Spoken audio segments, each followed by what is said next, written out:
Hello, today I will be giving a presentation on how to replace the AC system on your 1995 GMC Sierra. Right here we've got it as a 5.7 liter, though that doesn't really matter. I just own the truck, so I figured I would give a step-by-step presentation on how to replace and troubleshoot your AC system when it's blowing warm or not blowing as cold as you would like it to. Right here we have a diagram, just lay out some of the parts. We have first design over here, this is second design. Some of the designs vary with year models and such. This is a radiator and a fan, and this is part of the second design. And here's the first design with radiator. There's an intercooler. Here is your different types of compressors. Here's your basic hoses. We have relays. We have your O-rings.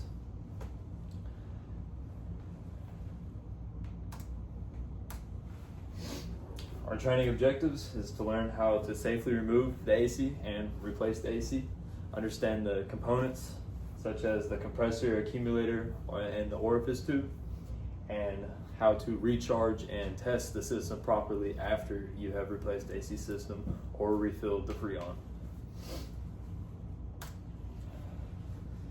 Nothing really ruins a hot, sweaty day, been out all day, or even jumping from your house into your truck and it's just hot and you try to kick on your AC and it will not blow cold. I've had this problem happen to me about twice now with my truck that I've had for about 2 years. This is an older truck, so it will tend to blow hot sometimes, and that can really ruin your day, ruin your mood. But I will give you the solutions on how to fix that. Right here, here's a picture of my truck that I personally own. I bought it about 2 years ago. Very nice, very clean truck. Looks clean.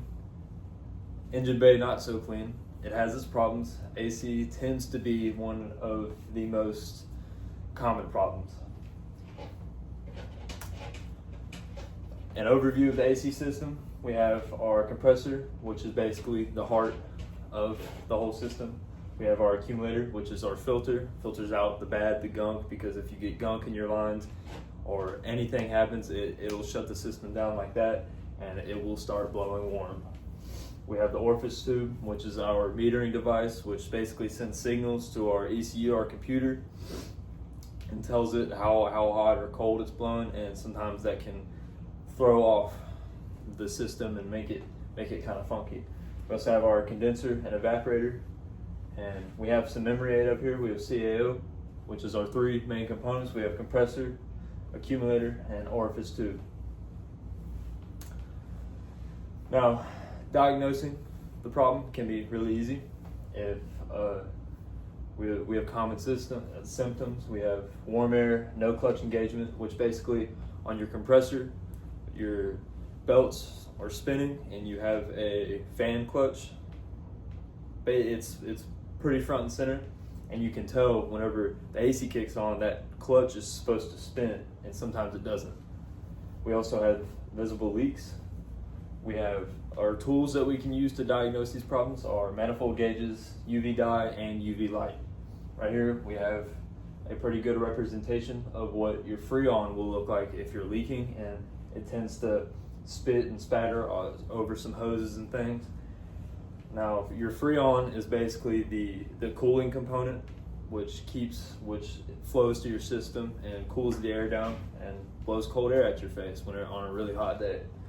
This is what the Freon looks like under UV light. It tends to glow, and when you see that, you know you should probably check your hoses, your connections, O-rings, and you might not need to replace the whole system.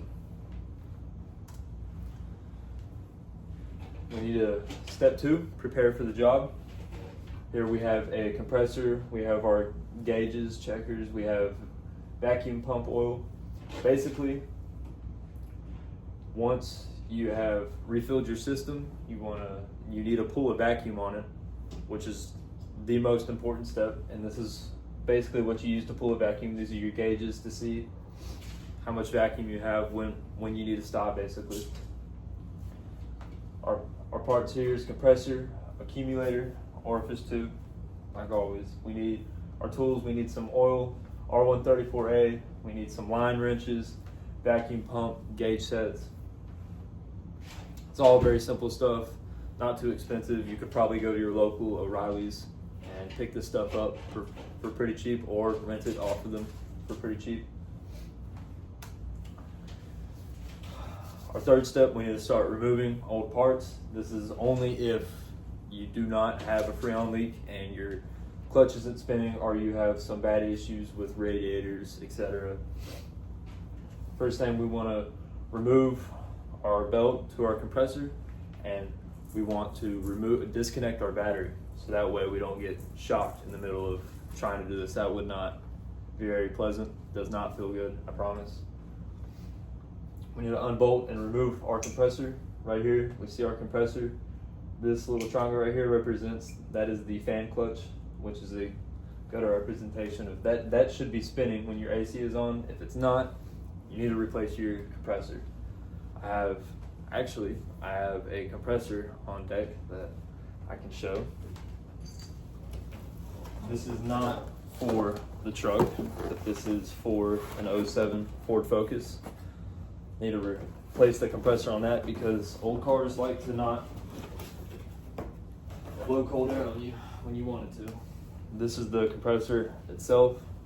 You can see clutch right here. You can see where our belt spins this pulley, compresses things inside of here. I'm not sure exactly how that works. I'm not that smart. And we have our bolt holes where you connect and bolt down your compressor.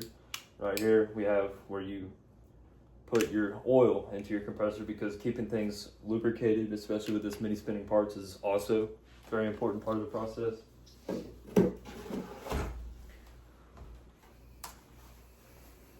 We need to install new parts. We need to, once again, add oil. Very, very important part. Install the compressor, accumulator, orifice tube. We need to lubricate our O-rings and make sure our O-rings are seated very nicely. And we need a torque bolt. Torquing bolts down to specification is also very important. To do that, you need a torque wrench. We have more of a primitive torque wrench right here. They also sell digital torque wrenches, and you could always stop by your local O'Reilly's and borrow a torque wrench from them. After you recharge or replace your compressor, do anything, you always need to pull a vacuum, as stated earlier, and vacuum for about 30 minutes, hold for 15 to 30 minutes. We need to recharge with our Freon, which here, this is the technical name, R134A. And we need to check our pressures and ensure cold air output. So we want to flip on our AC, make sure it's blown cold. If it's not, you got to do it all again. You probably messed up somewhere. Here's our summary. We diagnose, once again, UV light, gauges, that sort of such. We need to remove our parts. Once again, if you have a Freon leak, you checked it with your UV light, you do not need to remove the whole system. You only need to find where the leak is coming from with your light, and you can replace that hose, O-ring, etc. And install our new parts, like our compressor. Might need a new radiator. You might need new relays. It could be as simple as a fuse being blown, which fuses can be a little bit tricky. You should have a control panel mounted inside your engine bay. Mine, personally, I have one inside of the cab underneath my dash, which is easy to access. Vacuum and recharge. We need to pull a vacuum, as stated, and we need to recharge our system with our Freon and test the function. Turn on your AC, make sure it's blown cold. Reminder, these are things we always need to replace: our CAO, our compressor, our accumulator, and our orifice tube. This is some practice you can do. Identify parts on the engine. You could practice installing O-rings and watch videos, ask somebody you know that knows how to read gauges and interpret the readings. 3 common components to replace. Once again, CAO, compressor, accumulator, orifice tubes. There's some common questions. Why pull a vacuum? Vacuum is necessary. It doesn't let air into your line. It keeps the freon moving. If you get any air in the line, it'll mess the whole system up. Won't blow cold. Freon will be leaking. Oil is necessary to keep our parts spinning. We don't want friction. Friction in an engine causes heat. Heat is bad. It overheats things. It can cause, at the very worst, lines to melt, electrical lines. It can cause your motor to overheat, which is also not good. And if I had a live audience, I could do a discussion, but I can't do that because I do not have a live audience. Actually, let's take a question from my lovely girlfriend over here. What's your question? So what if I'm having problems with my engine and I identify the problem, but somebody tells me it's a different issue? Well, if they know more than you and they know what they're talking about, say someone from O'Reilly's or a Take 5, then you should probably listen to them. If you know for sure that you are correct, you should probably go get a second opinion, probably from me, because I know what I'm doing for the most part. Any more questions? I think that's all. Thank you. Welcome. Thank you for participating. We have a very lovely picture of a GMC Sierra. This is a 95, very pretty truck. And now you should be equipped. You should know the basic parts to restoring your AC on your classic GMC Sierra. Thank you.